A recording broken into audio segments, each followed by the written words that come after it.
I bet there's something that you've been wanting to do, to pursue, to change, or begin, and you've attached some kind of condition to it, like, I'll do it when the kids are older, or I'll start when work settles down.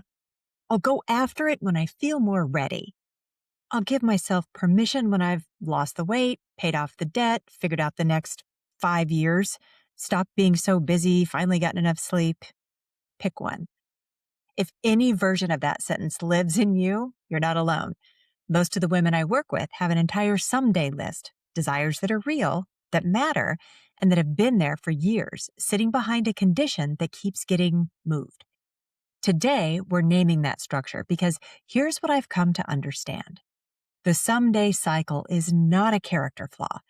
It's not proof that you're indecisive or uncommitted or lacking follow through.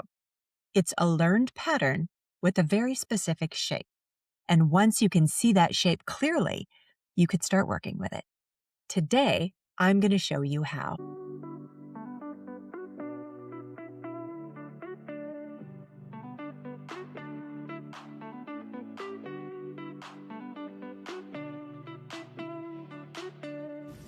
Welcome to How to Lose the Weight, the podcast for women ready to stop waiting for someday and live life now. I'm your host, Holly Toscanini, and I'm here to help you break free from perfectionism, self-doubt, and the someday mindset. Together, we'll dive into real conversations about self-trust, empowerment, and living authentically. If you're ready to reconnect with your intuition and step into your power, you're in the right place. Let's lose the weight and start living fully right now.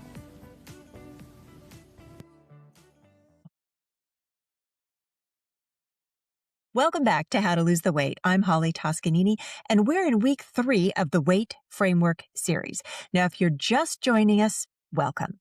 Each episode in this series names one of the specific patterns that keep midlife women stuck in the witness phase W of the W.A.I.T weight method.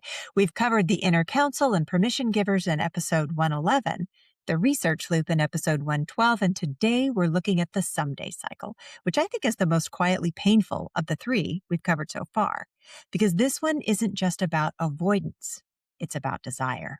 Real desire, deferred indefinitely, and the particular grief that comes with watching your own life stay on hold while you wait for a condition or goalpost that just keeps moving. We are going to name the pattern, understand how it works, and use 2 tools from the Unwaiting Method, micro moves and the wobble, to start loosening its hold. Not all at once, but enough to get you started. Let me give the someday cycle its actual shape, because naming it for what it really is the first step to changing it. Now, the pattern looks like this. You have a desire, something you genuinely want, and you've attached a condition to getting it. The desire's real, and the condition sounds reasonable, but the condition has a very particular quality. It keeps moving. I call this the desire plus condition structure, and it works like this. I'll do it when is always followed by something that either hasn't happened yet or is entirely out of your control. When the kids are more independent, when the relationship is more settled, when I feel more confident, when the timing is better, when I've figured out this whole money situation, when I'm further along. Here's what makes this pattern so persistent. The condition isn't random. It's specifically chosen, usually without conscious awareness, to be just far enough out of your reach that you never quite get there. And the moment you get close to the condition being met, one of 2 things happens. Either the goalposts move and a new condition appears, or the desire itself starts to feel too risky now that it's actually within reach, and your nervous system finds a new reason to wait. This isn't you being difficult or self-sabotaging in some dramatic way. It's just your nervous system doing exactly what it learned to do. Protect you from the vulnerability of wanting something openly and pursuing it without a guarantee. Because here's what's underneath the condition almost every time. Fear. Not of failure necessarily, but fear of being seen wanting something. Fear of prioritizing yourself and maybe having it not work out. Fear of the change that getting what you want would actually require. Fear that wanting this much means something is wrong with you, that a good, grateful, responsible woman shouldn't need more than what she already has. The condition is the insurance policy against all of that. And as long as you haven't met it yet, you haven't started yet, which means you can't be seen trying, which means you can't fail, which means none of those fears have to be faced. The someday cycle is not a character flaw. It's a very intelligent, very exhausting way of keeping yourself safe from the risk of your own desires. Now, I want to go a level deeper here because I think this is the piece that most women haven't fully named for themselves. If the condition were genuinely the issue, if you truly just needed more time, a little more stability, a little more readiness, then you'd meet the condition and move on. But that's not usually what happens. What usually happens is that the condition gets met or nearly met and something shifts. Suddenly it's not quite enough, or a new condition appears right alongside it, or the original desire starts to feel smaller and more manageable, which sounds positive, but actually means your nervous system has quietly negotiated you down from what you actually want. I see 3 common versions of this. First is moving the goalpost. The condition keeps evolving. When the kids are older, becomes when they're out of the house, becomes when they're settled, becomes when I know they're okay. There is no finish line because the finish line is not the point. The point is to stay in preparation mode, in waiting mode. The second is the condition swap. You meet one condition and a new one replaces it immediately, usually without you noticing the substitution. Work settles down and suddenly you realize you also need to wait until you feel more confident. You reach the goal and you realize you also need to wait until the relationship is better. Each condition makes perfect sense on its own, and together they form an airtight case for waiting indefinitely. The third is what I call desire dilution. You start with a real, specific, alive desire, something that makes you feel, something amazing when you think about it. And over months or years of deferring it, the desire just gets smaller. You start describing it in simple, vague terms. You stop telling people about it. The someday language gets quieter. This is the sneakiest version because it can look like acceptance or maturity when it's actually a slow erasure.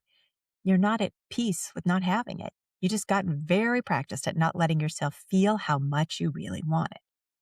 None of these versions are permanent, but you have to be able to see which one you're in before you could start to work with it. And you have to be willing to feel what the desire actually costs you to keep deferring, which is often more than you've let yourself admit. Now, here's what I want to be honest about before we get to these tools today. The someday cycle does not break easily. It's been running for a long time in most women. It has roots deep in conditioning and fear and legitimate life complexity. We're not going to dissolve it in a single podcast episode.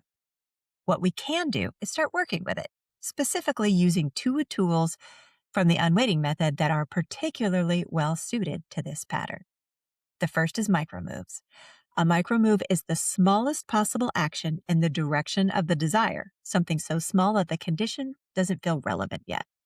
Not starting the business, just writing down what the business is going to do. Not having the whole conversation, just drafting what you want to say. Not making the big change, just spending 15 minutes with the question of what the change would look like. And here's why micromoves work specifically on the someday cycle. They bypass the condition. The condition says, I'll do it when. Micromoves say, I'll do this one tiny thing now, regardless of when. You're not waiting for the condition to be met before you move. You're not pretending the condition doesn't exist. You're just moving in the direction of the desire without asking the condition's permission first. This matters because the someday cycle runs on the belief that you can't begin until the circumstances are perfect. A micromove interrupts that belief by not arguing with it, but by proving it wrong in one small, specific, undeniable instance. You moved. The condition wasn't met. And nothing catastrophic happened. That's evidence. And evidence is how this whole pattern changes. The second tool is the wobble, and this one is essential for the someday cycle specifically. If you've been listening to this show, you know the wobble. It's the discomfort that shows up right after you do something that breaks a familiar pattern.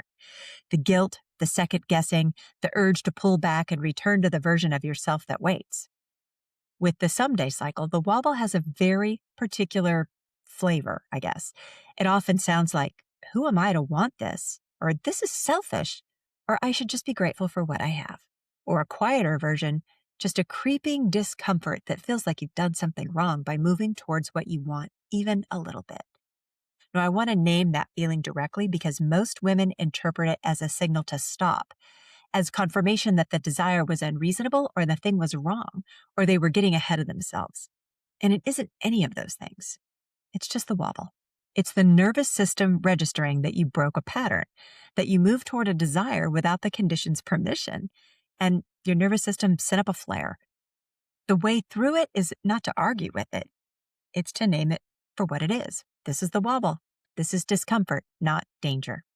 And then to hold on to the move that you made. Maybe not forever, just for now. Just long enough for your nervous system to learn that moving towards what you want does not, in fact, cause the thing it's afraid of doing. The condition doesn't need to happen.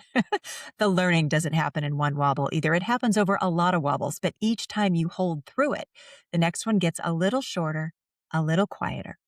That's how the someday cycle loosens, not in a dramatic moment of clarity, in small micro moves held through the discomfort of taking yourself seriously. The someday cycle is not proof that you don't have what it takes. It's not evidence that you're too comfortable, too scared, too late, or too far gone. It's a very specific, very learnable pattern, the desire plus condition structure.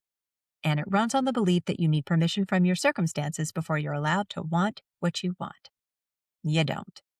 Your one practice this week is to look at your someday list, the real one, not the sanitized version, and pick one desire that has a connection attached to it. Just one. Write down the condition, and then ask yourself honestly, if this condition were met tomorrow, would you actually move forward? Or would a new condition suddenly appear? And then take one micro move in the direction of that desire, something so small it barely counts, something that doesn't require the condition to be met first. And notice the wobble when it arrives, because it will.